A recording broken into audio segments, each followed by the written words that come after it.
గొప్ప అడుగు ముందుకేస్తున్న తరుణంలో విచ్చేసినటువంటి పెద్దలందరికీ హృదయపూర్వకంగా ఆత్మీయ స్వాగతం చెప్తూ పుష్పగుచ్చాల బహుకరణం జరుగుతోంది. పుష్పగుచ్చాల బహుకరణం జరుగుతోంది పెద్దలందరికీ కూడాను.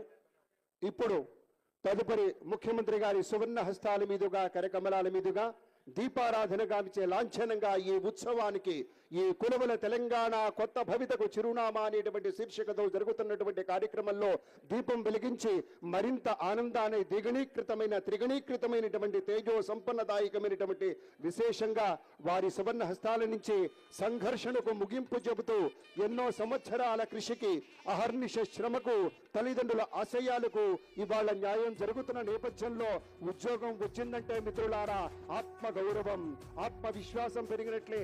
ఆ మేరకు గౌరవ ముఖ్యమంత్రి వర్యాల యొక్క సువర్ణ హస్తాలతోటి తెలంగాణ రాష్ట్ర ప్రభుత్వం సగర్వంగా నిర్వహిస్తున్నటువంటి కొలువుల పండుగలో దీపం వెలిగించి కార్యక్రమాన్ని లాంఛనంగా ప్రారంభిస్తూ ఉన్నారు ముఖ్యమంత్రి వర్యులు. ఇతర అతిథి దేవుళ్ళు దీపం జ్యోతి పరబ్రహ్మ దీపరూపంలో ఉండేటువంటి పరమాత్మని ఆరాధించడం అనేది మన సంస్కృతిలో ఒక భాగం కనుక ఆ మేరకు ఆత్మీయత వెల్లివిరిసే ఆత్మ బంధువులాగా గౌరవనీయ ముఖ్యమంత్రి వర్యులు తమ యొక్క మొక్కవోని దీక్షతోటి పట్టుదలతోటి కార్యదక్షతతోటి క్రమశిక్షణతోటి శీల సంపదతోటి మనిషి మనుగడకు శాశ్వతమైనటువంటి సామాజిక బాధ్యత ఏదైతుందో దాన్ని గుర్తించి సేవా పదంలో అణువణువున సాత్వికత తొణికిసలాడేలా ఆదర్శనీయమైనటువంటి పంథాలు నిరాడంబర వ్యక్తిత్వంతో మానస సమాధుర్యంతో స్వభావ సాధుత్వంతో ముందుకెళ్తున్నారు గౌరవనీయ ముఖ్యమంత్రి వర్యులు శ్రీ రేవంత్ రెడ్డి గారు.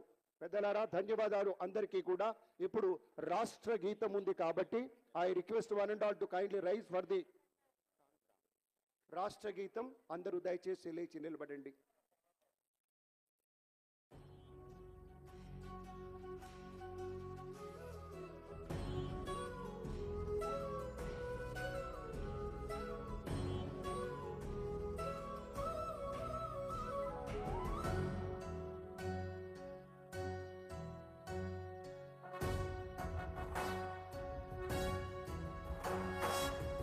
జయ హే తెలంగాణ జననీ జయ కేతనం ముకోటి గొంతుకలు ఒక్కటైన చేతనం తరతరాల చరిత గల తల్లి నీరాజనం పదపదాన నీ పిల్లలు ప్రణమిల్లిన శుభతరుణం. జయ తెలంగాణ జయ జయ తెలంగాణ జయ తెలంగాణ జయ జయ తెలంగాణ.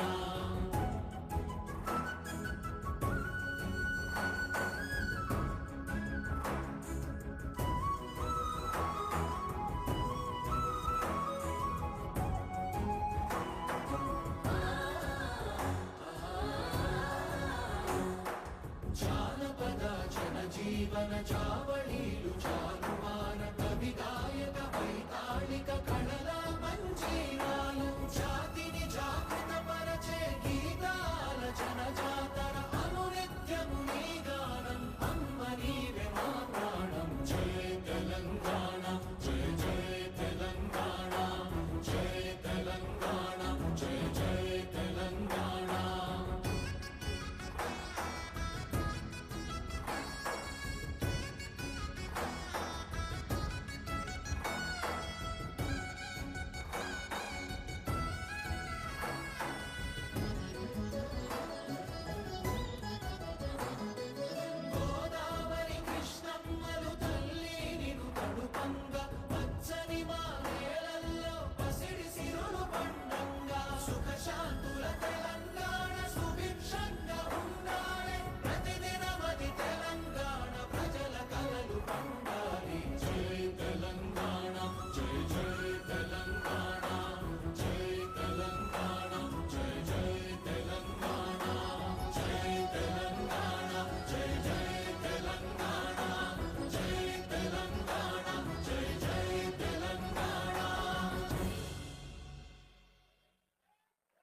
జై తెలంగాణ. అందరికీ ధన్యవాదాలు. హాయిగా సుఖాసీనుల కండి ఒక్క మాట మిత్రులారా, మన రేవంత్ రెడ్డి గారి సాక్షిగా మనమంతా చెప్పుకుంటూ ఉంటాం. ముత్యపు చిప్పలో పడ్డ వానచునుకే ముత్యమవుతుంది అంటారు. వెదురు కర్రలో దొరిన వాయువే వేణువవుతుంది అంటారు. సుక్షేత్రంలో పడిన బీజమే సుఫలాలను అందిస్తుంది అంటారు. ఆ విధంగా మన తెలంగాణ రాష్ట్రానికి ఒక ముఖ్యమంత్రిగా అలుపెన్నది ఎరుగినటువంటి యోధుడు గౌరవనీయ శ్రీ రేవంత్ రెడ్డి గారు మన పక్షం ఉండటం వారి యొక్క దక్షతకు నిదర్శనంగా ఎన్నెన్నో కార్యక్రమాలు చూస్తున్నాం. ధన్యవాదాలు మీ అందరికీ అని మనవి చేస్తూ, ఇప్పుడు విద్య, వినయం, దక్షత, స్వచ్ఛత, శ్రద్ధ, నిబద్ధత, నియమం, లోకనీతి, దైవప్రీతి ఇవన్నీ కలిగినటువంటి తల్లి సోదరిమణి మన యొక్క చీఫ్ సెక్రటరీ గారు తమ యొక్క స్వాగత వచనాల్ని అందించవలసిందిగా వినమ్ర ప్రార్థన.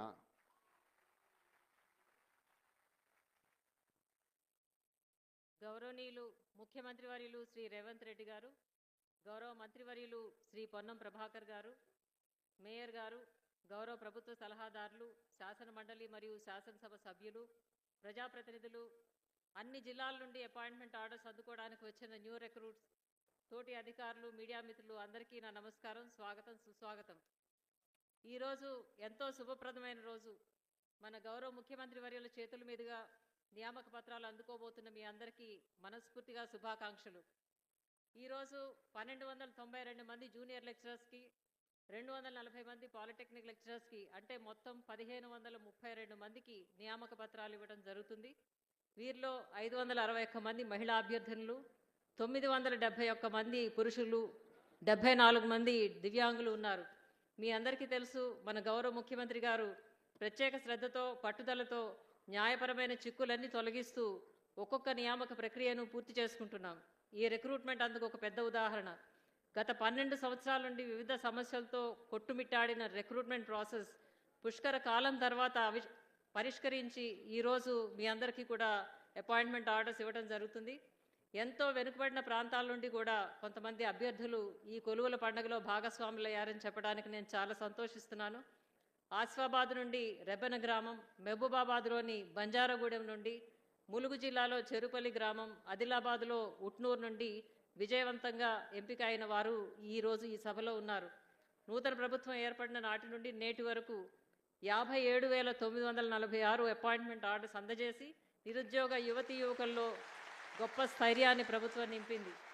మీరు చేరబోయే ఈ ఉద్యోగాలు మీకు మాత్రమే కాదు, ఎందరో తెలంగాణ విద్యార్థుల ఉజ్వల భవిష్యత్తుకు సోపానాలు.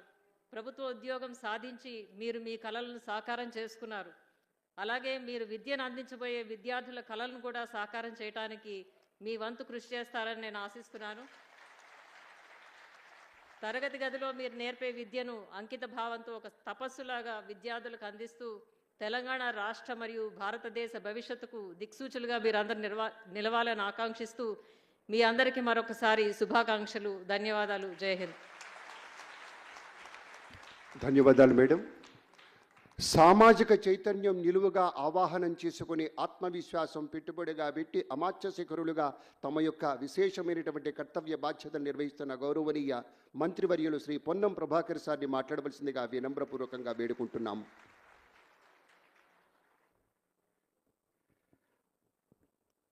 విద్యా వ్యవస్థలో గౌరవింపబడేటువంటి వృత్తి అయినటువంటి ఆచార్య దేవోభవ, తల్లిదండ్రులతో సమానంగా మాతృదేవోభవ, పితృదేవోభవ అని గౌరవించేటువంటి వృత్తిలో చేరుతున్న మీ అందరికీ హృదయపూర్వకంగా అభినందనలు తెలంగాణ ప్రభుత్వం పక్షాన. గౌరవ ముఖ్యమంత్రి గారు తెలంగాణ ప్రజాపాలక నాయకత్వం వహించి మీరంతా గమనిస్తూ ఉన్నారు. ప్రభుత్వం ఏర్పడ్డ మొదటి నుంచి కూడా విద్యా వ్యవస్థను పూర్తిగా మార్పు చేయడానికి అనేక రకాల చర్యలు తీసుకుంటా ఉన్నారు. గత 10 సంవత్సరాలుగా నేను ఒక విద్యార్థి సంఘ నాయకుడిగా ఈరోజు మీ ముందు మాట్లాడుతూ 10 సంవత్సరాలుగా విద్యా వ్యవస్థ నిర్లక్ష్యానికి గురై నూతన నియామకాలు లేక కనీసం వైస్ ఛాన్సలర్ నియమించినటువంటి పరిస్థితి నుంచి అనేక సమస్యల నుంచి అధిగమించిన తర్వాత మీ అందరి ఆశీర్వచనంతో ఏర్పడ్డ ఈ ప్రభుత్వం మొదటగా మీలో ఉన్నటువంటి పాత ఉన్నటువంటి అధ్యాపక వర్గానికి సంబంధించి అసహనాన్ని తొలగించాలని ప్రమోషన్లు, వారికి సంబంధించినటువంటి ట్రాన్స్ఫర్లు ఇచ్చి కొత్త నియామకాలు చేపట్టి ఈరోజు విద్యా వ్యవస్థలో ప్రాథమిక స్థాయి నుంచి మార్పు తెచ్చే ప్రయత్నం జరిగింది. వైస్ ఛాన్సలర్ నియామకం కావచ్చు, ప్రొఫెసర్ సంబంధించిన వయసు పరిమితి పెంచడం కావచ్చు, ఈ విధంగా కాలేజీలను స్ట్రెంథెన్ చేయాలి ప్రభుత్వ విద్య. ఎందుకంటే వేదిక మీద ఉన్నంత వాళ్ళని కూడా ప్రభుత్వ పాఠశాలలో, మీరు కూడా చాలా మంది ప్రభుత్వ పాఠశాలలో చదివి ఈరోజు ఇక్కడ దాకా వచ్చినటువంటి వాళ్ళమే. కాబట్టి ప్రభుత్వ పాఠశాలలో విద్య బాగుండాలని ప్రభుత్వ సంకల్పం తీసుకొని అటు అమ్మ ఆదర్శ పాఠశాలల పేరు మీద మౌలిక సదుపాయాలు కలగజేయడమే కాకుండా చదువుకుంటున్నటువంటి పిల్లలకు హాస్టల్ పిల్లలకు కాస్మెటిక్ ఛార్జీలు మెస్ ఛార్జీలు పెంచి ఈ విధంగా విద్యా వ్యవస్థ మార్పుకు చేసే ప్రయత్నంలో ఈ రోజు నూతనంగా నియామకం పొందుతున్నటువంటి ఈ పవిత్రమైన వృత్తిలో వస్తున్న అధ్యాపక వర్గం కానీ ఇప్పటికే పనిచేస్తున్నటువంటి వేలాది మంది అధ్యాపకులంతా ప్రభుత్వ సంకల్పాన్ని ముఖ్యమంత్రి సంకల్పాన్ని ఆలోచించి భవిష్యత్తులో ప్రభుత్వ విద్యలో చదువుకుంటే గౌరవం అనే విధంగా ఆ యొక్క మార్పును తీసుకొచ్చే ప్రయత్నం జరగాలని ఈ సందర్భంగా కోరుతూ మీ అందరూ కూడా ఈ రోజు నియామక పత్రాలు పొందుతున్న మీ అందరికీ మరొకసారి తెలంగాణ ప్రభుత్వ పక్షాల శుభాకాంక్షలు అభినందనలు తెలియజేస్తూ నమస్కారం చెప్తా ఉన్నాను. మంత్రివర్యులకు ధన్యవాదాలు తెలియజేసుకుంటూ గౌరవ ముఖ్యమంత్రి గారు శ్రీ రేవంత్ రెడ్డి గారి సారథ్యంలో మనమంతా పాలనలో ఉన్నప్పుడు ఒక నవశక్తిని చూసిన ఆనందం, ఒక గెలుపు బాటను చూసిన ఆనందం, వారిని చూశాక ఆశలు మరింతగా పెరుగుతాయి. వారి మాట వినంగానే ధైర్యం చేకూరుతుంది. వారి పాలనలో తెలంగాణ పుష్పించే తోటలాగా మారుతుంది. వారి పాలనలో యువత గుండెల్లో ఆశగా ఒక మెరుపు మెరుస్తుంది. ప్రజారంజక పాలనతో నిలువెత్తు దర్పణంలా శోభిల్లేటువంటి శేఖరులు గౌరవనీయ శ్రీ రేవంత్ రెడ్డి గారు. వారి మాట వెనక ఉండేటువంటి నమ్మకం అందరికీ తెలుసు కాబట్టి ఇప్పుడు గౌరవనీయ ముఖ్యమంత్రి వర్యుల్ని తమ సందేశం అందించినట్లుగా ప్రార్థన.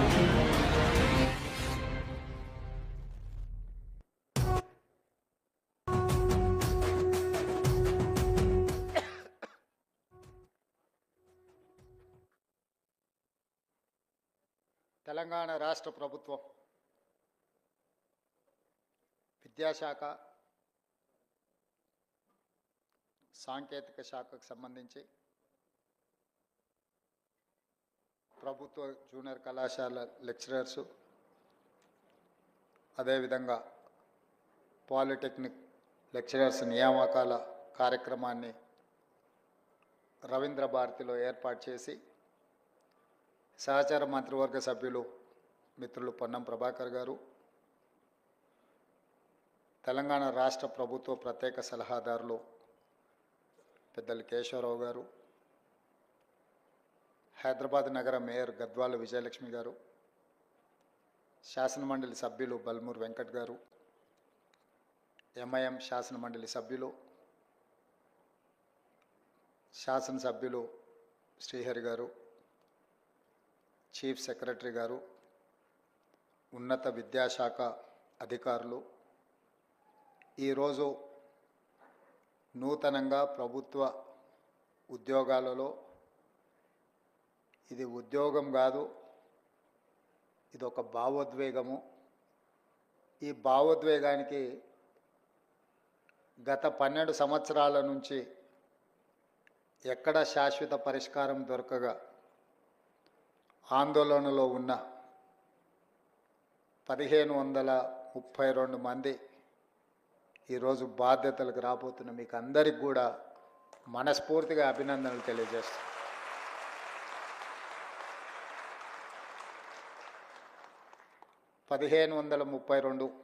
ఇందులో ప్రభుత్వ జూనియర్ కళాశాలకు సంబంధించిన 1292, పాలిటెక్నిక్ కళాశాలకు సంబంధించి 240 మంది అధ్యాపకులు తెలంగాణ యొక్క భవిష్యత్తును, తెలంగాణ విద్యార్థుల యొక్క భవిష్యత్తును, తెలంగాణ రాష్ట్ర పునర్నిర్మాణాన్ని వేగంగా బలిష్టంగా మిగతా రాష్ట్రాల కంటే ముందు బాగానే నిలబడి అభివృద్ధి పదం వైపు నడిపించడానికి మీరందరూ కంకణబద్దులై ఈరోజు రవీంద్ర భారతిలో సమావేశమై ఒక దీక్ష, ఒక ప్రతిజ్ఞ తీసుకుంటున్నందుకు మనస్ఫూర్తిగా మిమ్మల్ని అందరిని అభినందిస్తున్నా.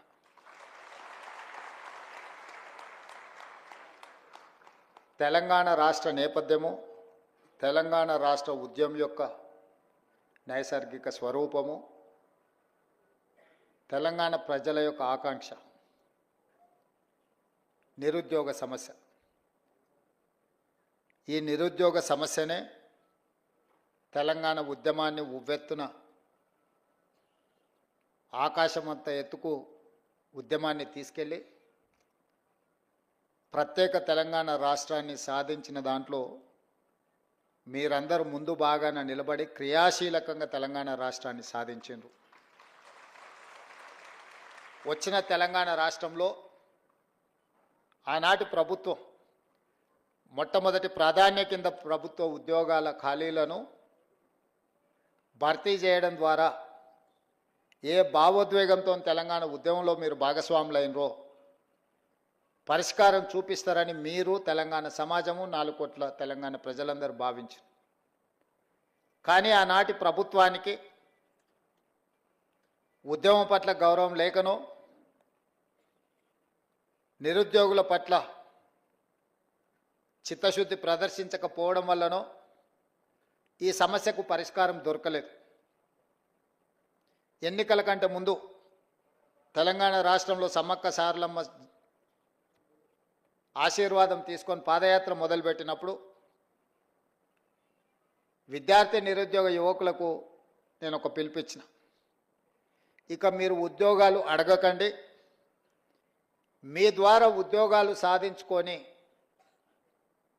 అధికారంలో కూర్చున్న వాళ్ళను వాళ్ళ ఉద్యోగాలు తీసేస్తే మీ ఉద్యోగాలు మీకు వస్తాయని ఆ రోజు నేను చెప్పడం జరిగింది.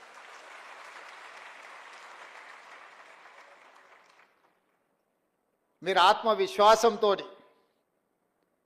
గద్దెనెక్కిన వాళ్ళు విర్రవీగుతుంటే మీరందరూ పట్టుదలతోటి తండ్రి, కొడుకు, బిడ్డ, అల్లుడి యొక్క ఉద్యోగాలను మీరు తొలగించడం ద్వారా ఈరోజు మీ ఉద్యోగాలను మీరు శాశ్వతంగా అందిపుచ్చుకున్నారని చెప్పి నేను సందర్భంగా చెప్పదలుచుకున్నాను.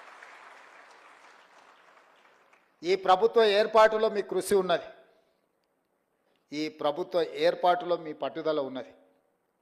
ఈ ప్రభుత్వం కూడా అంతే పట్టుదలతోటి న్యాయస్థానాలలో సంవత్సరాల కొద్దిగా కేసులు వాయిదా పడుతూ మీ సమస్యలకు శాశ్వత పరిష్కారం చూపించకుండా ప్రభుత్వం సాగదీస్తున్న సందర్భంలో గతంలో దాదాపుగా చీఫ్ సెక్రటరీ గారు చెప్తున్నారు, మీ యొక్క నోటిఫికేషన్స్ కానీ మీ పరీక్షలు కానీ 12 సంవత్సరాల నుంచి వాయిదా పడుతున్న సమస్య. ఈరోజు ఇక్కడ ఉన్నవాళ్ళు 12 సంవత్సరాలు అంటే 22 ఏళ్ళకో 23 ఏళ్ళకో 24 ఏళ్ళ యుక్త వయసులో మీరందరూ పోటీ పరీక్షలు రాసి ఇందులో ఉద్యోగాన్ని సాధించి జీవితంలో స్థిరపడి మీ తల్లిదండ్రులను ఆదుకొని మీ కన్న తల్లిదండ్రులకే కాదు మీరు పెరిగిన ఊరికి, ప్రాంతానికి మంచి పేరు ప్రతిష్ట తేవాలని మీరు ప్రయత్నం చేశారు. కానీ మీ యుక్త వయసు 12 సంవత్సరాలు ఏ పరిష్కారం చూపించకుండా కాలగర్భంలో కలిసిపోయిందంటే ఇది తీరని అన్యాయం తెలంగాణ జాతికి, తెలంగాణ ప్రాంతానికే జరిగింది. అది మీ కుటుంబాలకు కాదని చెప్పి నేను సందర్భంగా చెప్తున్నా.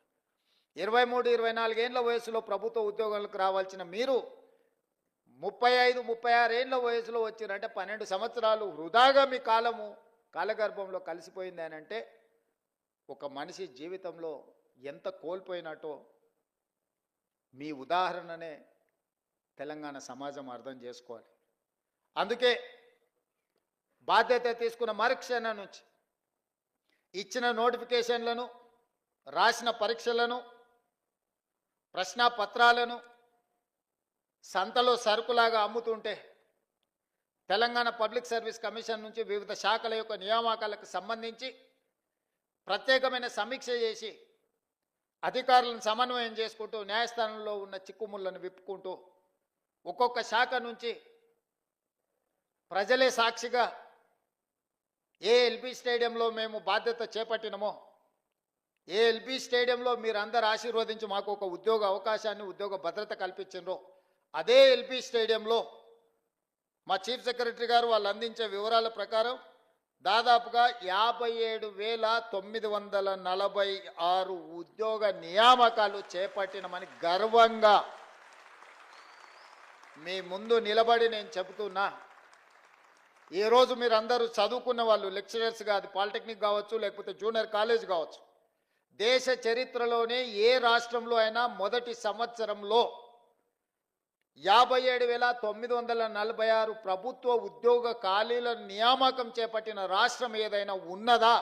మీరు సమయం తీసుకొని మీరు మొత్తం వివరాలు సేకరించి మళ్ళీ తెలంగాణ సమాజానికి మీరు చెప్పండి. ఇది మా ప్రభుత్వం మీ అండతో సాధించిన విజయం. ఈ విజయం అసామాన్యమైనది.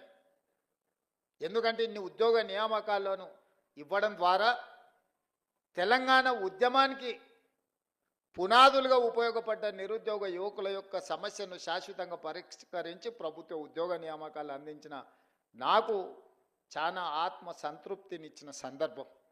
ఒక కుటుంబంలో ఒక ఉద్యోగం వస్తే ఆ కుటుంబం యొక్క భవిష్యత్తే కాదు, వాళ్ళ భవిష్యత్ తరాల యొక్క భవిష్యత్తు కూడా తీర్చిదిద్దడానికి ఉపయోగపడుతుంది. ఈరోజు ప్రభుత్వ ఉద్యోగ నియామకాలలో మీరు అభివృద్ధి పదం వైపు నడిస్తే మీ భవిష్యత్ తరాలందరూ కూడా ఒక క్రమ పద్ధతిలో అభివృద్ధి జరగడానికి ఉపయోగపడుతుంది. మీ ఒక్కరికే పరిమితం అయ్యేది కాదు, మీకు, మీ ఊరికి, మీ కుటుంబానికి ప్రయోజనం చేకూర్చేది. ముఖ్యంగా విద్యాశాఖ ప్రభుత్వ ఉద్యోగాలలో అన్నిటికంటే కీలకమైనది విద్యాశాఖ. అది సాంకేతిక విద్యనా లేకపోతే ప్రాథమిక విద్యనా ఉన్నత విద్యనా ఏది అనేది పక్కన పెడితే ఈ విద్యనే దేశ భవిష్యత్తు తరగతి గదుల్లో ఉన్నది అని పెద్దలు చెప్పిండ్రు. ఇవాళ ఈ దేశం యొక్క ఆర్థిక పురోగతి మన విద్యాశాఖలో ఉన్నది. ఈ విద్యాశాఖనే భవిష్యత్తు విద్యార్థుల యొక్క భవిష్యత్తును తీర్చిదిద్దవలసిన మీ సిబ్బంది ఈరోజు ఆ బాధ్యత తీసుకొని తెలంగాణ నిర్మాణంలో భాగస్వాములు కాబోతున్నారు. అలాంటి విద్యాశాఖలో ఇచ్చే ఉద్యోగము విద్యాశాఖకు కేటాయించే నిధులు ఖర్చు కాదు, అది భవిష్యత్ తరాల పెట్టుబడి.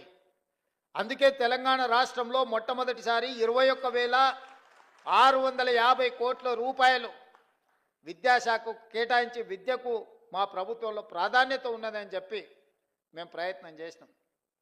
10 సంవత్సరాలు డిఎస్సి నోటిఫికేషన్లు ఇవ్వకపోవడం, ఇచ్చిన పరీక్షలు రాయకపోవడం, పరీక్షలు రాసిన ప్రశ్నాపత్రాలు జవాబుపత్రాలు జిరాక్స్ సెంటర్లలో అమ్ముతుంటే వాటన్నిటిని పక్కన పెట్టి టెట్ పరీక్షలు నిర్వహించడమే కాకుండా డిఎస్సి నోటిఫికేషన్ ఇచ్చి 55 రోజులలో మా అధికారులు పరీక్షలు నిర్వహించడం, ఫలితాలను ఇవ్వడము, నియామక పత్రాలను అందజేయడం కూడా 55 రోజుల్లోనే 11,000 పైచిలకు ఉపాధ్యాయులను నియమించిన చరిత్ర తెలంగాణ రాష్ట్రంలో మన ప్రభుత్వానిది, ప్రజాపాలనది.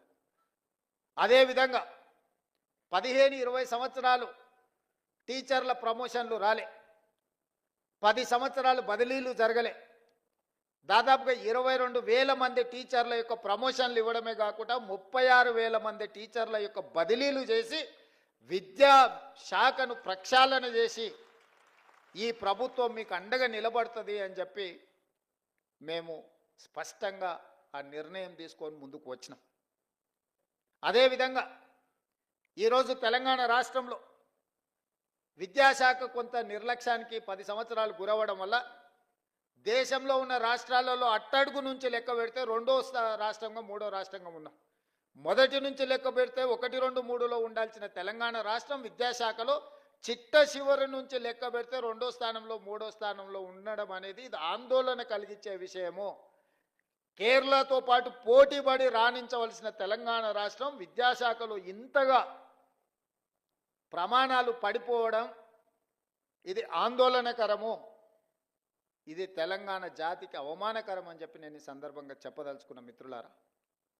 వాస్తవాలను అంచనా వేసుకొని వాస్తవాల మీద మనం చర్చించుకొని భవిష్యత్ ప్రణాళికలను నిర్ణయించుకున్నప్పుడే నిజంగా తెలంగాణలో ఉన్న విద్యా ప్రమాణాలను పెంచుకోవడానికి ఉపయోగపడుతుంది.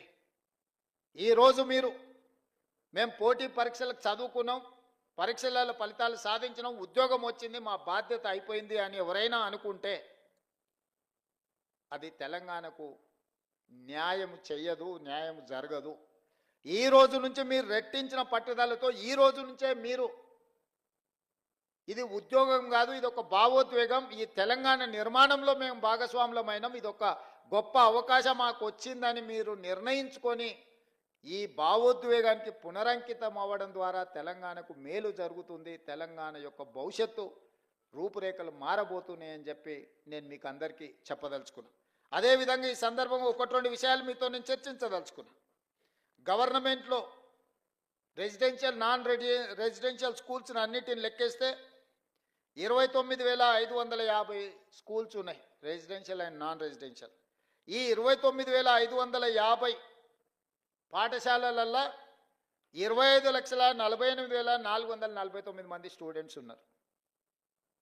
ఇందులో సిబ్బంది 1,48,449 మంది టీచింగ్ స్టాఫ్ ఉన్నారు.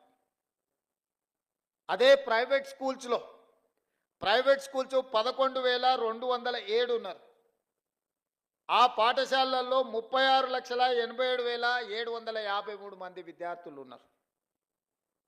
వాళ్ళ సిబ్బంది 1,83,372 మంది ఉన్నారు. నేను ఈరోజు మిమ్మల్ని అడగదలుచుకున్నా, దాదాపుగా 30,000 పాఠశాలల్లో 25,50,000 మంది విద్యార్థులు ఉంటే 11,800 ప్రైవేటు పాఠశాలల్లో 36,87,000 మంది విద్యార్థులు చదువుకుంటున్నారు అంటే మనకంటే ప్రైవేటు పాఠశాలలు గొప్పవా? మనకంటే విద్యా ప్రమాణాలు ఎక్కువగా ఉన్న సిబ్బంది వాళ్ళ దగ్గర ఉన్నారా? మనం ఎందుకు ఆ ప్రైవేట్ స్కూల్స్తోని కాంపిటీట్ చేయలేకపోతున్నాము? మన కాంపిటీషన్ ఎందుకు వాళ్ళతో పోటీ పడే విధంగా లేదు? ఎక్కడ లోపం ఉన్నదో దాన్ని ఆత్మ పరిశీలన చేసుకోవాల్సిన బాధ్యత ప్రభుత్వానికి, మీకు మాకు ఉన్నదా లేదా ఒకసారి ఆలోచన చేయండి అని నేను అడుగుతున్నా. ఈరోజు ప్రైవేట్ స్కూల్స్ చదువులు చెప్పే అక్కడ ఉండే ఉపాధ్యాయుల యొక్క ఎక్స్పీరియన్స్ కానీ వాళ్ళ చదువులు కానీ మీకంటే ఎక్కడ ఎక్కువ లేవు. నేను చాలా పాఠశాలల్లో వివరాలు తెప్పించిన, కానీ ఫోకసే ఎక్కడో మిస్ అవుతున్నాం. దీన్ని సరిదిద్దాల్సిన బాధ్యత మన అందరి మీద ఉన్నది. ప్రతి సంవత్సరం ప్రభుత్వ పాఠశాలల్లో విద్యార్థుల యొక్క చేరిక తగ్గుతూ వస్తుంది. విద్యా ప్రమాణాలు పడిపోతున్నాయి. ఇది ఆందోళన కలిగించే స్థాయికి చేరుకున్నాము. విద్యా ప్రమాణాలను పెంచడమే కాదు, ప్రభుత్వ కేటాయిస్తున్న నిధుల్ని మీరు లెక్కేయండి. ఈరోజు రెసిడెన్షియల్ స్కూల్స్లో నాకు తెలిసి ఒక్కొక్క విద్యార్థి మీద 40,000 ఖర్చు పెడితే రెగ్యులర్ డే స్కూల్స్లో 80,000 నుంచి 90,000 ప్రతి సంవత్సరం ఖర్చు పెడుతున్నాం మనం. ప్రభుత్వ పాఠశాలలో నెలకు 2,000 ఫీజు పెట్టినా కూడా 24,000-25,000 ఖర్చు పెడుతున్నారు తల్లిదండ్రులు కానీ పిల్లలు కానీ. నెలకు 2,000-3,000 స్కూల్ ఫీజు కడితే కూడా ప్రైవేటు స్కూళ్ళల్లో చదువుకునే విద్యార్థుల మీద పెడుతున్న ఖర్చు 25,000-30,000 ఉంటే ప్రభుత్వంలో చదువుకుంటున్న స్కూళ్ళలో 80 నుంచి 1,00,000 రూపాయలు ఖర్చు అవుతుంది. 80,000 నుంచి 1,00,000 రూపాయల వరకు ఖర్చు అవుతున్న దాంట్లో ప్రధానమైన ఖర్చు అధ్యాపకుల యొక్క జీతభత్యాలు.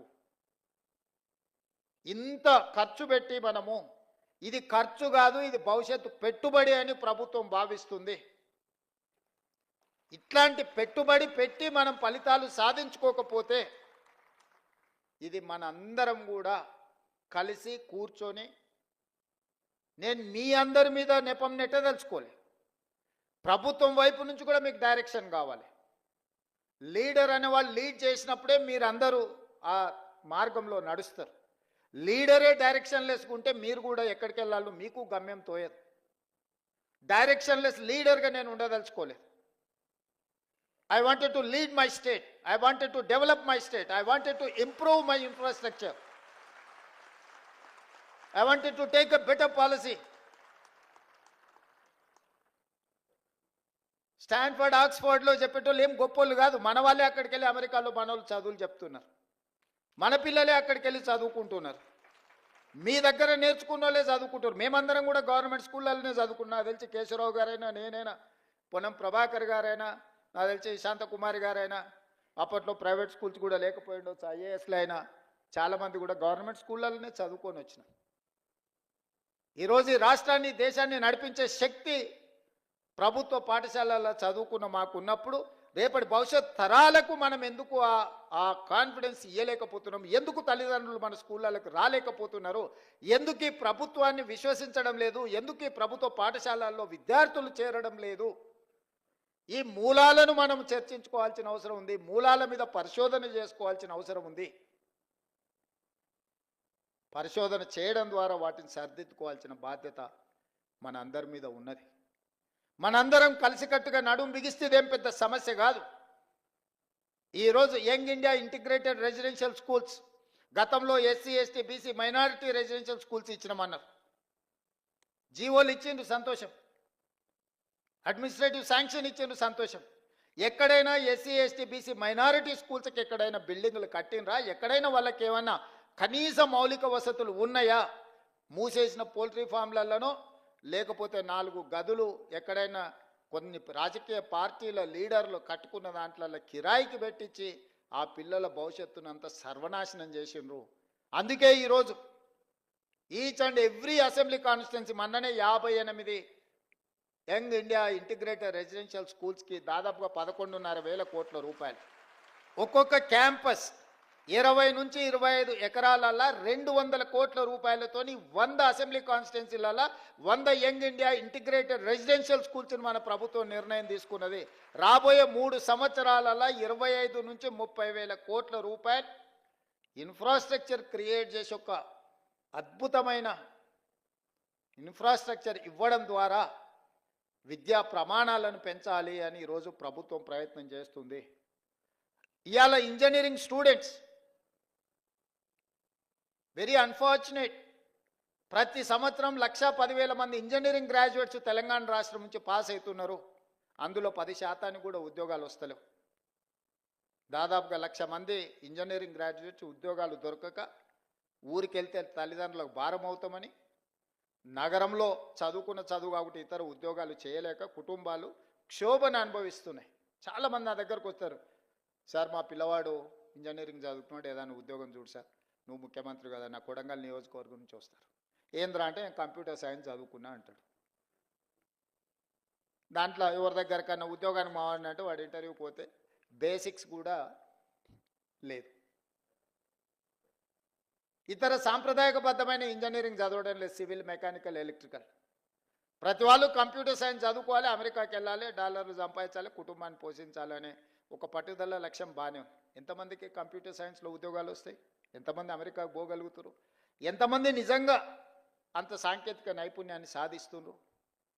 అందుకే ఈరోజు సర్టిఫికెట్ ఉండడం వేరు, సాంకేతిక నైపుణ్యం ఉండడం వేరు, ఉద్యోగ అవకాశాలను అందిపుచ్చుకోవడం వేరు. వీటన్నిటిని గమనించి యంగ్ ఇండియా స్కిల్స్ యూనివర్సిటీ అని ఈ దేశంలోనే మొట్టమొదటిసారి పబ్లిక్ ప్రైవేట్ పార్ట్నర్షిప్లో యంగ్ ఇండియా స్కిల్స్ యూనివర్సిటీని సాంకేతిక నైపుణ్యాన్ని పెంపొందించే విధంగా మల్టీనేషనల్ కంపెనీలు, లిజెండ్స్ ఇన్ కార్పొరేట్ సెక్టర్ వాళ్ళనే బోర్డ్ ఆఫ్ డైరెక్టర్స్గా తీసుకున్నాం. ఈరోజు యంగ్ ఇండియా మన స్కిల్స్ యూనివర్సిటీకి చైర్పర్సన్ వచ్చి Mahindra group of companies, Anand Mahindra అంటే మహేంద్ర కార్లు మనం చూస్తున్నాం కదా, అంత సక్సెస్ స్టోరీ ఉన్న వ్యక్తిని మన ప్రభుత్వం ప్రారంభించిన యూనివర్సిటీకి చైర్పర్సన్గా నియమించిన బోర్డ్ ఆఫ్ డైరెక్టర్స్గా రెడ్డి ల్యాబ్స్, అరబిందో, లేకపోతే Apollo hospitals, biggest corporate company success story ఉన్న వాళ్ళను ఎండీస్ని తీసుకొచ్చి మన government young India skills university board of డైరెక్టర్స్గా పెట్టి సిలబస్ వాళ్ళే తయారు చేస్తారు, విద్యార్థులను వాళ్ళే సెలెక్ట్ చేస్తారు, ట్రైనింగ్ వాళ్ళే ఇస్తారు, ట్రైనింగ్ ఇచ్చిన వాళ్ళందరినీ వాళ్ళే ఉద్యోగాలు ఇస్తారు. ప్రభుత్వం ఫెసిలిటేటర్గా మాత్రమే ఉంటుంది, ప్రభుత్వం పాత్ర లేదు. 60 ఎకరాలు ఇప్పుడు ఫ్యూచర్ సిటీలో ఇచ్చి దాదాపుగా వాళ్లకు ఈరోజు 20 లక్షల స్క్వేర్ ఫీట్లో యూనివర్సిటీ కట్టి 600 కోట్ల రూపాయల కార్పస్ ఫండ్, గవర్నమెంట్ పైసలు కాదు, కార్పొరేట్ కంపెనీల సిఎస్ఆర్ ఫండ్స్, కార్పస్ ఫండ్ అంటే ఆ యూనివర్సిటీ నడుపుకోవడానికి అవసరమైన నిధులను ఒక 600 కోట్ల రూపాయలు వాళ్ళ బ్యాంకులో పెట్టి ఆ విద్యార్థుల యొక్క భవిష్యత్తుకు ఆ నిధులు వాళ్ళు ఖర్చు పెట్టుకునే మొత్తం పవర్స్ అన్ని వాళ్ళకి ఇచ్చేసి ఈరోజు యంగ్ ఇండియా స్కిల్స్ యూనివర్సిటీని తెలంగాణ రాష్ట్రంలోనే దేశానికి ఆదర్శంగా ఉండే విధంగా ఈరోజు మనం నిర్ణయం తీసుకున్నాం. ఇవాళ చదువుకొని సర్టిఫికెట్ మనకు సరిపోదు. యువమిత్రులారా, నేను మీతో స్పష్టంగా చెప్పదలుచుకున్న, ప్రపంచంతో పోటీ పడాలి అంటే చదువుతో పాటు సాంకేతిక నైపుణ్యం ఉండాలి. సాంకేతిక నైపుణ్యంతో పాటు కమ్యూనికేట్ చేసే స్కిల్ ఉండాలి. కొందరు చాలా తెలివితేటలు ఉంటారు, రాయగలుగుతారు, కానీ ఇంటర్వ్యూకి వెళ్తే మాట్లాడడానికి నోట్లోకి వెళ్ళి మాట వెళ్ళదు. ఎదురుగున్న వాళ్ళని చూడంగానే వీళ్ళకు చేతులు చల్లగా అయిపోతాయి, ఏం అడగాలో, ఏం అడుగుతాడో, ఏం చెప్పాలో. ఆ ఎదురుగా అడిగేటోని కంటే వీడికి తెలివి ఎక్కువ ఉంటుంది, కానీ వీడు చెప్పడానికి సమయంలో ఇది రాదు. ఇట్లాంటి వాటిని అన్నిటిని మనం ఓవర్కమ్ కావాల్సిన అవసరం ఉన్నది. ఈరోజు ప్రపంచం అంతా మన వైపు చూస్తుంది. మరి ఆ ప్రపంచంతో పోటీ పడే విధంగా తెలంగాణ రాష్ట్రాన్ని తీర్చిదిద్దుకోవాలి. ఇదే కాదు, మన ఒలింపిక్స్ చూసిరు, ఒక్క గోల్డ్ మెడల్ అని వచ్చిందా భారతదేశానికి? ప్రపంచంలోనే అత్యధిక జనాభా 140 కోట్ల జనాభా ఉన్న దేశం భారతదేశం. యువ సంపద, ప్రపంచంలో మనం మేధావులం అంటున్నాం. ప్రపంచానికే మనము ఐటీని ఫార్మాని మనమే సరఫరా చేస్తున్నాం అంటున్నాం. ఈ గొప్పలు బాగానే ఉన్నాయి, కానీ గోల్డ్ మెడల్ ఎక్కడుంది? గోల్డ్ మెడల్ ఎక్కడుందని నేను అడుగుతున్నా. ఎందుకు ఈ దేశం, ఎందుకు మన యువత, మన అందరం ఎందుకు ఆలోచన చేయలేకపోతున్నాం? ఇది మన దేశం కాదా? మనకు బాధ్యత లేదా? మనం బంగారు పథకాలు సాధించొద్దా? అంటే లీడర్స్కి ఫోకస్ లేకపోవడం వల్ల, లీడర్స్ ఇన్ఫ్రాస్ట్రక్చర్ క్రియేట్ చేయకపోవడం వల్ల, లీడర్స్ ఈ స్పోర్ట్స్ని ప్రాధాన్యత కింద తీసుకోకపోవడం వల్ల ఈ దేశానికి అన్యాయం జరుగుతుంది. అందుకే యంగ్ ఇండియా స్పోర్ట్స్ యూనివర్సిటీని, యంగ్ ఇండియా స్పోర్ట్స్ అకాడమీని మనం ఈరోజు ప్రారంభించుకున్నాము. ప్రపంచ దిగ్గజాలైన కార్పొరేట్ కంపెనీలను తీసుకొచ్చి అందులో భాగస్వాములను చేసినాం. సౌత్ కొరియన్ స్పోర్ట్స్ యూనివర్సిటీని సౌత్ కొరియా పోయినప్పుడు ఒక యూనివర్సిటీకి పోయినా, క్యాంపస్ ఎంత అంటే 30 ఎకరాలు. మన ఉస్మానియా యూనివర్సిటీ క్యాంపస్ కొన్ని 100 ఎకరాలు, కాకతీయ యూనివర్సిటీ క్యాంపస్ కొన్ని 100 ఎకరాలు, మన పాలమూరు యూనివర్సిటీ ఒక 300 ఎకరాలలో ఉన్నట్టుంది. 30 ఎకరాలు సౌత్ కొరియన్ స్పోర్ట్స్ యూనివర్సిటీకి నేను వెళ్తే ఒలింపిక్స్లో 32 పథకాలు వచ్చినాయి. 32లో 16 పథకాలు ఒక యూనివర్సిటీకి వచ్చినాయి. 16 పథకాలలో ఒక అమ్మాయిని నేను కలిసిన ఆర్చరీలో, ఆ అమ్మాయికి 3 గోల్డ్ మెడల్స్ వచ్చినాయి. ఒకే ఒక అమ్మాయి ఒలింపిక్స్లో 3 గోల్డ్ మెడల్స్ సంపాదించింది. సర్ప్రైజ్. ఒక అమ్మాయి 3 ఒలింపిక్స్లో గోల్డ్ మెడల్ సంపాదించిన అమ్మాయి ఆ యూనివర్సిటీ స్టూడెంట్ సాదాసీదాగా వచ్చి కలిసింది. ఒక అమ్మాయి చిన్న పాపులేషన్ ఉన్న సౌత్ కొరియాలో 3 గోల్డ్ మెడల్, 32 మెడల్స్ సాధిస్తే 140 కోట్ల జనాభా ఉన్న మనం ఒక్కటి కూడా సాధించలేదంటే మనం ఆత్మ పరిశీలన చేసుకోవాల్సిన అవసరం ఉందా లేదా ఆలోచించేయండి మిత్రులారా. అందుకే ఈరోజు చదువుతో పాటు క్రీడలకు కూడా ప్రాధాన్యత ఇవ్వాలని క్రికెట్లో వరల్డ్ కప్ సాధించిన సిరాజుద్దీన్ మన హైదరాబాద్ యువ క్రికెటర్ని, అతను చదువుకున్నది ఇంటర్మీడియటే. అతనికి ఉద్యోగాలు ఇవ్వాలంటే నిబంధన అడ్డం వచ్చింది. క్యాబినెట్లో పెట్టి నిబంధనను సవరించి గ్రూప్ 1 డిఎస్పీ జాబ్ సిరాజుద్దీన్కి ఇచ్చిన నేను. నిఖత్ జరీన్ బాక్సింగ్లో నిజామాబాద్ ఒక అత్యంత poorest of the poor minority family girl బాక్సింగ్లో రాణిస్తే ఆ అమ్మాయిని నిఖత్ జరీన్ని 2 కోట్ల రూపాయల నగదు ఇవ్వడమే కాకుండా గ్రూప్ 1 జాబ్ డిఎస్పీ జాబ్ ఆ అమ్మాయికి ఇచ్చిన. దీప్తి అని పారా ఒలింపిక్స్లో కాంస్య పథకం సాధించింది వరంగల్ అమ్మాయి. ఆ అమ్మాయికి గ్రూప్ 2 జాబ్ ఇవ్వడమే కాకుండా వరంగల్లో ఇల్లు ప్లాట్ ఇవ్వడమే కాకుండా 25 లక్షల రూపాయల క్యాష్ రివార్డు కూడా ఇచ్చిన. ఇవన్నీ కూడా నేను ఎందుకు మీతో పంచుకుంటున్నా అంటే చదువుతో పాటు క్రీడలలో రాణించాలి. క్రీడలు దేశం యొక్క ప్రతిష్టను పెంపొందిస్తాయి. మొన్న నేను ప్రధానమంత్రి గారిని కలిసినప్పుడు 2036లో ఒలింపిక్స్ క్రీడల్ని ఈ దేశంలో నిర్వహించాలని మనోళ్ళు బిడ్డింగ్ చేస్తున్నారు. ఈ దేశంలో అత్యధికంగా క్రీడలకు సంబంధించిన వసతులు తెలంగాణ రాష్ట్రంలో హైదరాబాద్లో ఉన్నాయి. 20 ఏళ్ల కింద మనము నేషనల్ మిలిటరీ గేమ్స్ కండక్ట్ చేసినాం, ఏషియన్ గేమ్స్ కండక్ట్ చేసినాం. గొప్ప గొప్ప క్రీడల్ని మన హైదరాబాద్ నగరంలో మనం నిర్వహించినాం. కానీ 20 ఏళ్ళు అవి పెళ్లిళ్లకు, పేరంటాలకు, ఫంక్షన్ హాల్స్గా మారిపోయినాయి. ఇది నిజంగా బాధతోని కూడుకున్న విషయం. అందుకే నేను వస్తానే సింగిల్ ఆర్డర్ ఇచ్చిన, స్పోర్ట్స్కు తప్ప, గేమ్స్కు తప్ప అవి ఎవ్వడికి ఇవ్వద్దు. ఎవడున్నా ముఖ్యమంత్రి ఇంట్లో శుభకార్యం ఉన్నా అవి మాత్రం ఇవ్వడానికి వీల్లేదని ఒక ఆర్డర్ ఇచ్చి వాటిని అన్నిటినీ రివైవ్ చేసి, రిపేర్స్ చేసి, ట్రై నేషనల్ ఫుట్బాల్ ఛాంపియన్షిప్ నుంచి రెగ్యులర్గా క్రీడల్ని అక్కడ నిర్వహించే కార్యక్రమాన్ని ఇచ్చిన. ఇవాళ అవన్నిటిని కూడా స్పోర్ట్స్ యూనివర్సిటీకి మనం ఈరోజు డెడికేట్ చేస్తున్నాం. రేపు భవిష్యత్తులో మీరందరూ, ఎందుకంటే మీ స్కూల్లో, మీ కాలేజీలో, మీ ప్రాంతంలో మట్టిలో మాణిక్యాలను వెలికి తీసి క్రీడాకారులను తయారు చేసే బాధ్యత మీ అందరి మీద ఉన్నది మిత్రులారా. మీరందరూ దృష్టిలో పెట్టుకోండి. చదువుకోవడం, ఉద్యోగం సాధించడమే కాదు, దేశ గౌరవ ప్రతిష్ట పెరగాలి అంటే కూడా ఇతర రంగాలలో మనం రాణించాలంటే మీరు గుర్తించాలి. విద్యార్థులలో ఉన్న నైపుణ్యాన్ని మీరే గుర్తించగలరు. తల్లిదండ్రుల కంటే ఎక్కువగా మీరు వాళ్ళతో, మీతోనే ఎక్కువ సమయం ఉంటారు, మీరే గుర్తించగలుగుతారు. మీరందరూ ఆ దిశగా ఆలోచన చేయండి. ఆ దిశగా మనందరం ప్రయాణం చేద్దాం, మనందరం కలిసి పనిచేద్దాం. కొన్ని సమస్యలు ఉండొచ్చు, కానీ సమస్యల మీద చర్చించుకుంటూ సమస్యలు పరిష్కారం కాలేదు కాబట్టి ప్రభుత్వానికి సహకరించమని ప్రభుత్వ ఉద్యోగులు ఎవరన్నా అనుకుంటే ఇంకా మన పరిస్థితులు దిగజారిపోయి నెల నెలా జీతభత్యాలు ఇచ్చుకోలేని పరిస్థితికి పడిపోతాము. ఇవాళ ప్రభుత్వంలో ఉన్న వాళ్ళని అడగండి. డిసెంబరు 2023 కంటే ముందు ఎన్నడైనా మొదటి తారీఖు నాడు జీతాలు వచ్చినాయా? తెలంగాణ రాష్ట్రం వచ్చిన తర్వాత జనవరి 2024 నుంచి ఈ రోజు వరకు ప్రతి నెల మొదటి తారీఖు నాడు ప్రభుత్వ ఉద్యోగికి జీత భత్తాలు ఖాతాలో పడుతున్నాయా లేదా? మీరు ఒక్కసారి వాళ్ళు అడగండి. ఏ ప్రభుత్వం కోసం, ఏ ప్రజల కోసం మీరు నిరంతరం కష్టపడుతున్నారో మొదటి తారీఖు నాడు మీకు జీత భత్యాలు ఇవ్వలేదంటే మీ యజమాని మీదనో మీ ప్రభుత్వం మీదనో మీకు ఎందుకు విశ్వాసం ఉంటుంది? ఎందుకు నమ్మకంగా పనిచేస్తారు? అందుకే ఈరోజు ప్రతి నెల మొదటి తారీఖు నాడు నా ప్రభుత్వ ఉద్యోగులకు జీత భత్యాలు ఇచ్చే ప్రయత్నం నేను చేస్తున్నా. ఇప్పటివరకు ఒక్క రోజు కూడా తప్పకుండా ఈ నెల చాలా ఇబ్బంది వస్తే రిజర్వ్ బ్యాంకులో ప్రత్యేకంగా తలకాయ తాకట్టు పెట్టి 4,000 కోట్ల రూపాయలు తీసుకొచ్చి మొదటి తారీఖు నాడు ప్రభుత్వ ఉద్యోగస్తులకు జీత భత్యాలు ఇచ్చిన. సరే, కరువు భత్యము, డిఏలు, కొన్ని విషయాలు మీరు అంటున్నారు. నేను ఒకటే మా ప్రభుత్వ ఉద్యోగ మిత్రులకు విజ్ఞప్తి చేస్తున్నాను. ఈ ప్రభుత్వం మీది, నేను కస్టోడియన్ మాత్రమే. నేను మీ అందరి తరఫున సమన్వయం చేసేవాడిని.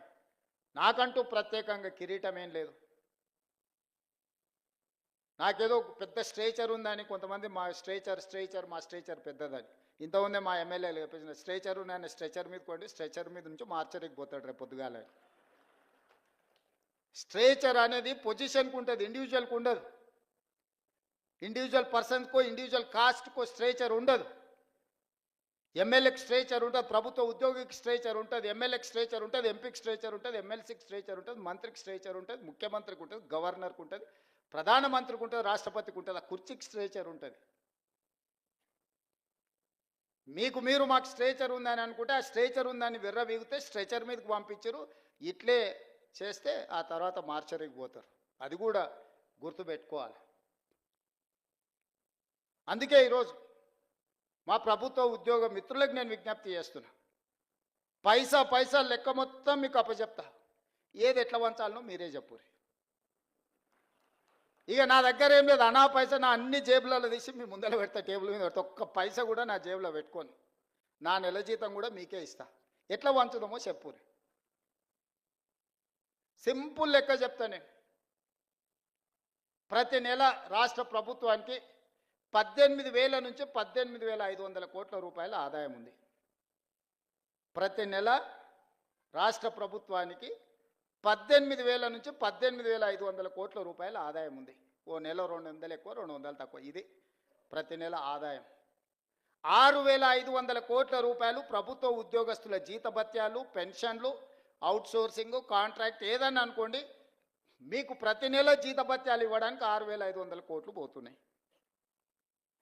ఇంకొక 6,500 కోట్లు అయ్యగారు చేసిన అప్పులకు తప్పులకు ప్రతి నెల 10 తారీఖు లోపల కట్టాల్సి వస్తుంది. 7 లక్షల కోట్ల అప్పులు చేసిండు, కాళేశ్వరం లాంటి తప్పులు చేసిండు. ఈ రెండింటి కలిపి, అప్పులకు తప్పులకు కలిపి, ఇష్టం ఉన్నా లేకపోయినా, నాకు నచ్చినా నచ్చకపోయినా ఆయన నాకు ఇచ్చిన నజరానా ఏందయ్యా అంటే ప్రతి నెల 6,500 కోట్ల రూపాయలు నేను అప్పులోకి కట్టాల్సిందే. నేను ఒక పూట ఉపాసం పండినా బ్యాంకులో, రిజర్వ్ బ్యాంకులో పడంగానే వాళ్ళే గుంజుకుంటారు, నన్ను అడగను కూడా అడగరు. ఇది ఒక డబ్బా నా ఆదాయం. ఇందులో ప్రతి రూపాయి పడంగానే మొదటి తారీఖు నుంచి 10 తారీఖు లోపల ఈ అప్పులు ఇచ్చిన బ్యాంకులు, రిజర్వ్ బ్యాంకు నుంచి అటే తీసుకొని పోతారు. 6,500 అటు పోయినాయి. మీరు మా బంధువులు, ఆత్మబంధువులు కాబట్టి 6,500 కోట్లు మీ ఉద్యోగస్తులకు ఇస్తున్నా. 13,000 కోట్ల రూపాయలు అయిపోయినాయి. ఇక నా దగ్గర ఎంత మిగిలిందా అంటే 5,000 నుంచి 5,500 కోట్లు. ఇక నేను మిమ్మల్ని అడుగుతున్నా, ఈ 5,000 నుంచి 5,500 కోట్లల్లా షాదీ ముబారక్, కళ్యాణ లక్ష్మి, పెన్షను, రైతు రుణమాఫీ, రైతు భరోసా, ఇట్లా 25-30 ప్రభుత్వ సంక్షేమ పథకాలు ఉన్నాయి. ఇవి కాకుండా అర్ధాంతరంగా ఆగిపోయిన కాళేశ్వరం కట్టాలి, కూలిపోయిన శ్రీశైలం లెఫ్ట్ బ్యాంక్ కెనాల్ని కట్టాలి, పాలమూరు రంగారెడ్డి ఎత్తిపోతలు కట్టాలి, రీజనల్ రింగ్ రోడ్కు నిధులు ఇవ్వాలి. ఈ రాష్ట్రంలో ఏం అభివృద్ధి చేయాలన్నా కూడా ఇందులో నుంచే తీయాలి. ఇక నాకున్న వెసులుబాటు 5,000 నుంచి 5,500 కోట్లు. నేను ఇచ్చిన గ్యారంటీలు కానీ, అంతకుముందు నుంచి వచ్చిన వారసత్వం కానీ, ఇవన్నీ కలిపితే నాకు ఇంకొక 18,000 కోట్లు కావాలి వాస్తవంగా. ఆయన కాంట్రాక్టర్లకు అగ్రిమెంట్లు చేసిండు, ఆయన కమిషన్లు తీసుకొని ఆయన వెళ్ళిపోయిండు. ఇవాళ వాళ్ళ పేమెంట్లు నేను వచ్చి కూర్చున్నప్పటికీ 42,000 పేమెంట్లు బకాయిలు పెట్టిపోయిండు ఈ కాంట్రాక్టర్లకి. ఇక విద్యుత్ శాఖ ఇవన్నీ మళ్ళీ పక్కన పెట్టాలి. అట్లా నేను మినిమం వెల్ఫేర్ ఉన్న వాటిని ఒక మాదిరిగా నడపాలంటే నాకు 22,000 కోట్లు కావాలి. 22,000 కోట్లు నాకు వస్తే ఇప్పుడున్న కమిట్మెంట్స్ ఏదైతే వెల్ఫేర్లో ఇప్పుడు నేను చెప్పిన రైతు భరోసా కావచ్చు, లేకపోతే ఆర్టీసీ బస్సు కావచ్చు, లేకపోతే ఉచిత కరెంటు కావచ్చు, ఇంటికి సిలిండర్ కావచ్చు, రాజీవ్ ఆరోగ్యశ్రీ, ఇట్లా ఇవన్నీ కలిపితే 22,000 కావాలి. 22,000 అంటే 13,000 ఇవి తీసేస్తే 9,000 కోట్లు ఉంటే నేను ఇవన్నీ సమన్వయం చేయగలుగుతా 15 తారీఖు లోపల. ఇంకొక 8,000 కోట్లు ఉంటే ఈయన కాంట్రాక్టర్లకు పెట్టిపోయిన అప్పులకు బిల్లులు కట్టాలి. ఆ బిల్లులు పక్కన పెట్టినా కూడా 9,000 కావాలి. 9,000కు నాకు 5,500 ఉన్నాయి. అందుకే ఓ నెల ఆశా వర్కర్లకు పెండింగ్ పెడితే, ఓ రోజు అంగన్వాడీ వర్కర్లకు పెండింగ్ పెడితే, ఓ రోజు షాదీ ముబారక్ పెండింగ్ పెడితే, ఓ రోజు కళ్యాణ లక్ష్మి పెండింగ్ పెడితే, అంటే ఓ నెల పాల పైసలు ఇచ్చి ఇంటికి రాయిపి, ఓ నెల ఇంటికి రాయి ఇచ్చేసి పిల్లల ఫీజులు బకాయిలు పెట్టి పిల్లల ఫీజులు ఒక నెల కట్టి ఇట్లా రొటేషన్ చేసే పనే జరుగుతుంది. ఇవన్నీ నేను చెప్తా, రాష్ట్రం దివాలా తీసిందని బయటికి చెప్తావా నువ్వు అంటాడు. ఊపర్ శర్వాని అందరు పరిశాని. ఎన్ని రోజులు కప్పిపుచ్చుకోవాలి? క్యాన్సర్ ముదిరిపోతుంటే నేను బాగున్నా, కండలు తిరిగినాయి, నాకు 6 ప్యాక్ ఉందని ఎన్ని రోజులు అబద్ధం చెప్పాలి నేను? మీరు చెప్పండి. ఈ రాష్ట్రానికి ఆర్థికంగా ఆయన గారు క్యాన్సర్ ఇచ్చిపోయిండు. ఆ క్యాన్సర్ నుంచి నేను కోలుకొని దాన్ని ఏదో రకంగా ఆరోగ్యం సాధించి దీన్ని ముందుకు తీసుకెళ్లాలనే ప్రయత్నం చేస్తుంటే నువ్వేం చేయలేదు, నువ్వు దిగిపో అంటాడు. అరే మీరు అందరు 5 ఏళ్ల కోసం కదా ఎక్కించింది, నా పేరు మీదనే మీ దగ్గరకు వచ్చి దండం పెడితే రాహుల్ గాంధీ గారు వచ్చి అరే గీననే మా ఓడి నన్ను చూసి ఓటేరి, నన్ను కూడా చూసి ఓటేరు అని 10 నెలలకే దిగిపో అంటాడు. ఏంది 10 ఏళ్ళు కుర్చీలో కూర్చున్నాయన? ఇప్పుడు మీరు ప్రభుత్వ ఉద్యోగులు, ఇవాళ మీకు నియామక పత్రం ఇస్తున్నాం, వచ్చే సంవత్సరం మీరు రిటైర్ అయిపోండి, మీరు దిగిపోందంటే మీరు ఊరుకుంటారా మిత్రులారా? మీకు ఒక నిబంధన ప్రకారమే మిమ్మల్ని నియామకం చేపడుతున్నాం కదా. ఇవాళ మీకు నియామక పత్రాలు అందిస్తున్నట్టు ఒక నియమ నిబంధనల ప్రకారమే కదా. మరి ఒక 5 ఏళ్ల కోసం మీరు ఆశీర్వదించి 65 సీట్లు ఇచ్చి, సార్ నువ్వు నడుపు, మేము ఉంటాము, ఏంది కష్టం నష్టం వస్తే మేము అండగంలో పడితే ఓ పూట వెనక ముందైనా కలిసి అవసరమైతే అందరం కలిసి ఓ పూట ఉపాసం బండి అయినా మంచి చేద్దామని మీరు అందరు సహకరిస్తుంటే వాళ్ళ బాధ ఏంది, వాళ్ళ దుఃఖం ఏంది? ఎప్పుడైనా చూసిర్రా వాళ్ళ అసహనం, వాళ్ళ కోపం? ఏం గుంజుకున్నా వాళ్ళది? నేను ఏం ఫామ్ హౌస్ గుంజుకున్నానా? ఈ కుర్చీ కూడా మీరు గుంజుకొని నాకు ఇచ్చారు, నేనేం గుంజుకోలేదే. మీరు అందరు కలిసి ఇక లాభం లేదా, నువ్వు దిగు, ఇక నువ్వు ఉన్నా ఒకటే లేకున్నా ఒకటే, పోతెంత ఉంతెంత అని చెప్పి దించి మీరు అప్పచెప్తారు. నేను పని చేయనియాలి కదా నన్ను. ఇప్పుడు నన్ను పని చేయనిస్తేనే కదా ఇవాళ వీడికి వచ్చి మీ ముందు నిలబడి మీ నియామక పత్రాలు ఇవ్వగలిగిన కదా. ఆయన 12 ఏళ్లలో చేసినట్టే నేనెందుకు చేయడానికి అవకాశం వస్తుండే? ఆయన పాలమూరు రంగారెడ్డి ఎత్తిపోతలు పూర్తి చేసి ఇవాళ నేను కొట్లాడాల్సిన అవసరం ఎందుకుంది? ఎస్ఎల్బిసి 2005లో 6లో మొదలుపెట్టింది, 2026 వచ్చిన పూర్తి చేయనందుకే కదా నేను మనం మొదలు పెడితే ప్రమాదం జరిగి 8 మంది ప్రాణాలు కోల్పోయినరు. భీమా, నెట్టంపాడు, కోయిల్ సాగర్ ఏదైనా ఆనాడు మేము కట్టిన శ్రీశైలం, నాగార్జున సాగర్, శ్రీరామ్ సాగర్ ఏ ప్రాజెక్ట్ అయినా చూడండి, 60 ఏళ్ళు 70 ఏళ్ళ నుంచి నిటారుగా నిలబడి ఎన్నో తుఫాన్లకు ఎన్నో భూకంపాలకు తట్టుకొని నిలబడ్డ ప్రాజెక్టులు మేము కడితే, ఆయన గారు 1,00,000 కోట్లు పెట్టి కాళేశ్వరం కడితే కట్టుడు కూలుడు 2 అయిపోయినాయి. పనిమంతుడు పందిరేస్తానంట, కుక్కతో ఒక తలిగి కూలిపోయిందంట. దానికి మేము కాళేశ్వరం కట్టినాం, అది కాళేశ్వరం కాదురా నాయన, కూలేశ్వరం ఎప్పుడో కూలిపోయింది. ఆయన ఏ మాత్రం సిగ్గుపడకుండా అబద్ధాలు, మొత్తం ఫ్యామిలీ ప్యాకేజ్లో అబద్ధాలు మాట్లాడతారు. ఒక్కడనే ఏమన్నా చక్కగా మాట్లాడతారు అంటే మీరు చూడురి. సరే ఇవన్నీ నేను చూసుకుంటా, పిల్లల భవిష్యత్తు మీరు చూసుకోరు. నా కోరిక ఒక్కటే, రేపటి నాయకత్వాన్ని ఇవ్వాల్సింది మీరే. ఆనాడు మాకు చదువులు చెప్పిన సార్లు మాకు చదువు నేర్పిండ్రు కాబట్టి ఈరోజు ఈ రాష్ట్రానికి మేము నాయకత్వాన్ని ఇవ్వగలిగినాం. మేము ప్రభుత్వ పాఠశాలల్లో చదువుకొని వచ్చినాం, గ్రామీణ ప్రాంతం నుంచి వచ్చినాం, పల్లెటూరు నుంచి వచ్చిన వాళ్ళు. మేమేం ఆకాశం నుంచి ఓడిపడలే, అమెరికాలో చదువుకోలే, ఇక్కడనే చదువుకున్నాం, ఇక్కడ గవర్నమెంట్ స్కూళ్ళనే చదువుకున్నాం. కానీ ఈరోజు ఓ బాధ్యత నెరవేరుస్తున్నాం, దీంట్లో ముందుకు వెళ్తాం. ఇందులో ఇట్లాంటి ఒడిదుడుకులు వచ్చినప్పుడు మేము ఎదుర్కొంటాం, అవసరమైనప్పుడు మీరు సహకారం అందిద్దురు. రేపటి భవిష్యత్ తరాలను నిర్మించడానికి మీ సహకారం అవసరం మిత్రులారా. కొన్నిసార్లు ఏదైనా అటు ఇటు ఓ పూట వెనక ముందు ఆలస్యమని ఇది మన కుటుంబము. మన కుటుంబంలో నెల జీతం సరిపోనప్పుడు మనం ఎట్లయితే సమన్వయం చేసుకొని ఓసారి ఇంటికి రాయి 4 రోజులు, ఓసారి పాల పైసలు, ఓసారి పిల్లల ఫీజులు, ఓసారి ఆ దవాఖాన ఖర్చులు, ఓసారి పండుగ కొత్త బట్టలు కొనుక్కోకుండా కూడా పాత వాటినే ఉతికి ఇస్త్రీ చేసుకొని మంచిగా దొడుక్కుంటాం. వీళ్ళు ఎదురుగున్నోళ్ళు ఏమన్నా అనుకుంటారేమో. ప్రభుత్వం కూడా గింతే. ఇదేంది లేదు, మీ కుటుంబం నా కుటుంబం ఏందో ఈ ప్రభుత్వం కూడా మందే. అనా పైసతో సహా అన్ని లెక్కలు మీ ముందర పెడతా. మీరే ఒక కమిటీ వేసుకోండి, రాండ్రి కూర్చొని అన్నీ మీకు అప్పచెప్తే ఏది వంచుతారో మీరు సిట్టి రాసిస్తే ఆ సిట్టి ప్రకారం రాబోయే 12 నెలలు మొత్తం అట్నీ చేస్తా.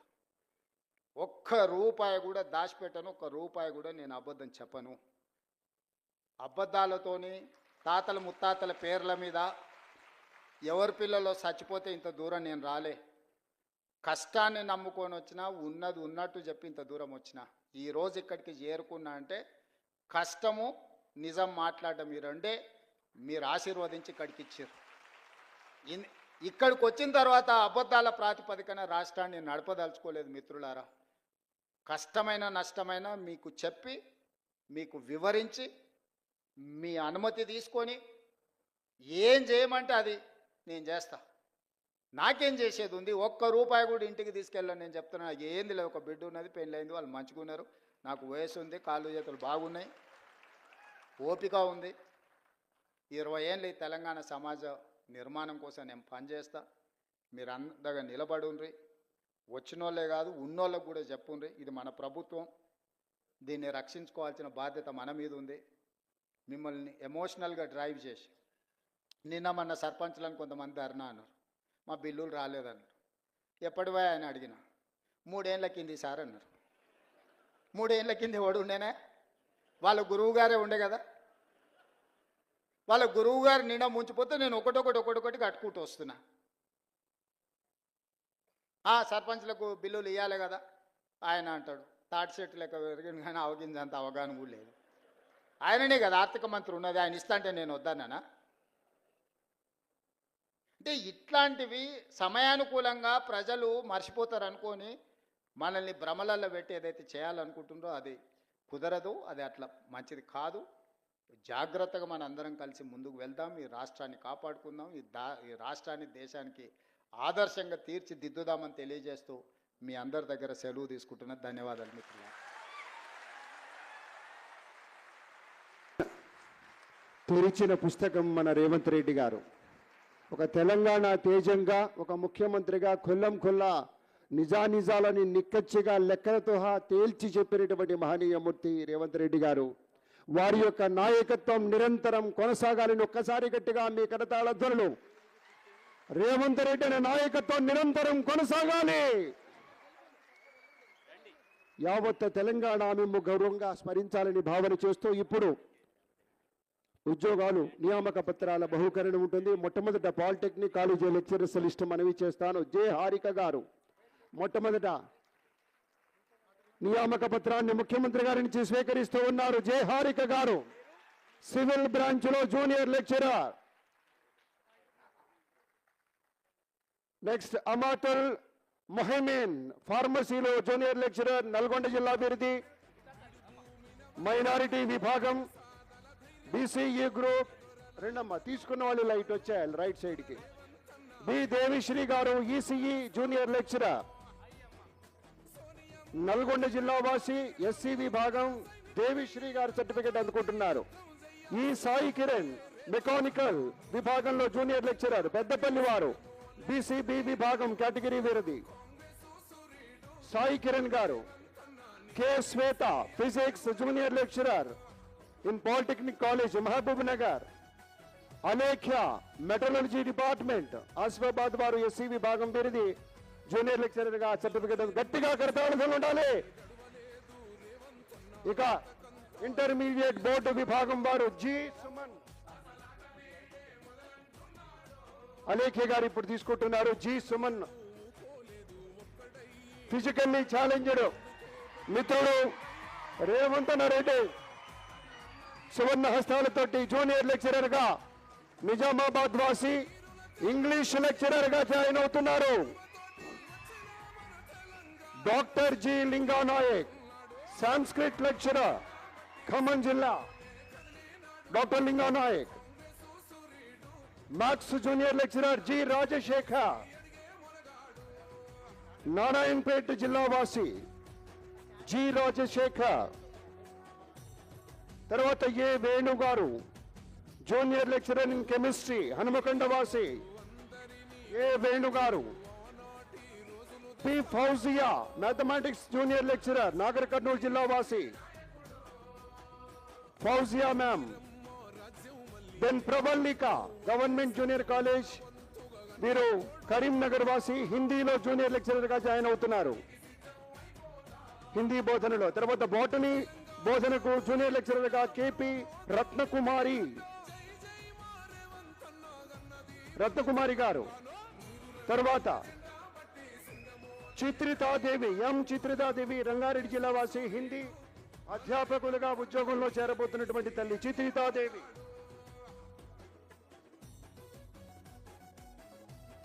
సలేహా Begum, zoology junior lecturer, Nirmal జిల్లా వాసి.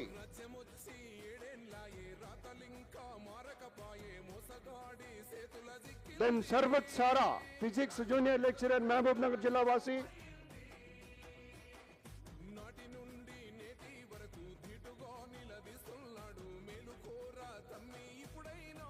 Okay, Sarvata Sara. Then NY Srilakshmi, physics junior lecturer, Hyderabad వాసి, శ్రీలక్ష్మి గారు. దెన్ జి ముత్యాలు గారు, సంగారెడ్డి జిల్లా వాసి, సివిక్స్ జూనియర్ లెక్చరర్ గా నియామక పత్రం తీసుకుంటున్నారు, ముత్యాలు గారు. కె అర్జున్ రావు గారు, ఉర్దూ జూనియర్ లెక్చరర్ గా నియామక పత్రం, నారాయణపేట్ వాసి. బి వీణాచారి, ఫిజిక్స్ జూనియర్ లెక్చరర్ గా నియామక పత్రం పొందుతున్నారు, జోగులాంబ గద్వాల్ జిల్లా నుంచి. వి బొజ్జానాయక్, మ్యాథమెటిక్స్ జూనియర్ లెక్చరర్ గా నియామక పత్రం తీసుకుంటున్నారు. తదుపరి హెచ్ వినయ్ కుమార్, రంగారెడ్డి జిల్లా వాసి, కెమిస్ట్రీ విభాగంలో అధ్యాపకులుగా చేరుతున్నారు. బి కిరణ్ కుమార్, నాగర్ కర్నూలు జిల్లా వాసి, సివిక్స్ జూనియర్ లెక్చరర్ గా నియామక పత్రం పొందుతున్నారు. మోతే మైత్రి, బోటనీ జూనియర్ లెక్చరర్ గా నియామక పత్రం స్వీకరిస్తున్నారు, హైదరాబాద్ నుంచి. తర్వాత సబానా బేగం. అందరికీ శుభాకాంక్షలు. గౌరవనీయ ముఖ్యమంత్రి గారికి, ప్రియతమ నేతకు, ఒకరో కాంగ్రెస్ సూర్యుడు మన రేవంతన్న నిగదీసి ఎదిగే మునగాడు. పేరు పేరున ఈ కార్యక్రమం విజయవంతం కావడం కోసం సహకరించిన అందరికీ హృదయపూర్వకంగా ధన్యవాదాలు. మీడియా వారికి, పత్రికల వారికి, రచ్చముచ్చి ఏడేండ్లాయే విద్యాశాఖ వారికి, మారకపాయే మోసగాడి చేతుల దిక్కిల్ది.